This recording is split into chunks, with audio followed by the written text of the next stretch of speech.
Жүгері әлемдік жер шаруашылығында кеңінен тараған өнімнің бір түрі. 2009 жылы жүгері егілген жалпы жер көлемі 158 миллион гектарға жетті. Бұл бидай егілген жермен салыстырғанда екінші орынды иеленіп отыр. Өнімнің көлемі және орналасатын орны оның жүгері өсіруге қолайлы болуымен анықталады. Жүгері еліміздің көбінесе оңтүстік, шығыс, солтүстік аймақтарында кездеседі. Жүгері жылу сүйгіш өсімдік.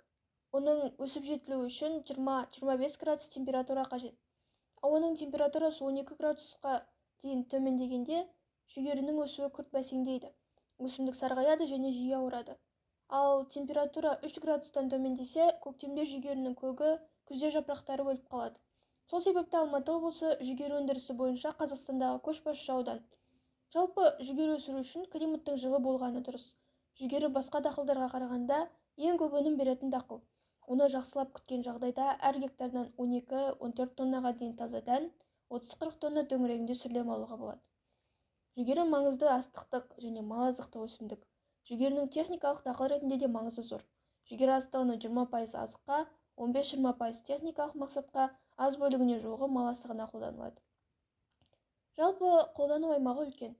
Б, Е дәрумендері, техникалық май, линолеум, желім, жасанды жібек алынады. Жарма мен баднақ жасауға пайдаланылады.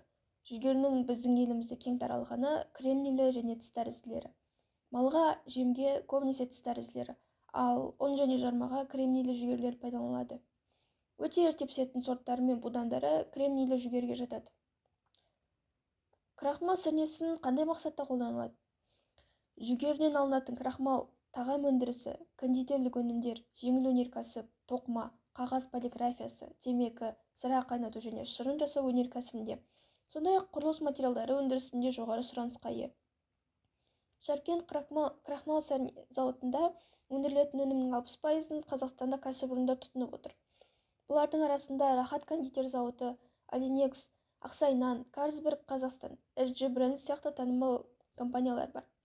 Кәсіпорын өнімінің 40%-ы Ресей, Қытай, Қырғызстан, Өзбекстан және Тәжікстанға тасымалданады, дейді зауыт басшысы Сұлтанмұрат Сірәпілов.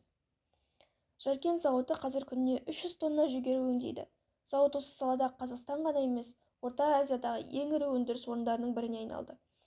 Жаркент крахмал сірне зауыты сірне өндірумен айналысатын еліміздегі жалғыз кәсіпорын. Ол сонысымен де құнды деуге болады. Қазақстан жүгері қоры және өсіру бойынша төменгі орындарды иеленеді. Ал жалпы нарыққа, яғни жүгері қорына қосатын үлесі 0,5%-ден аспайды.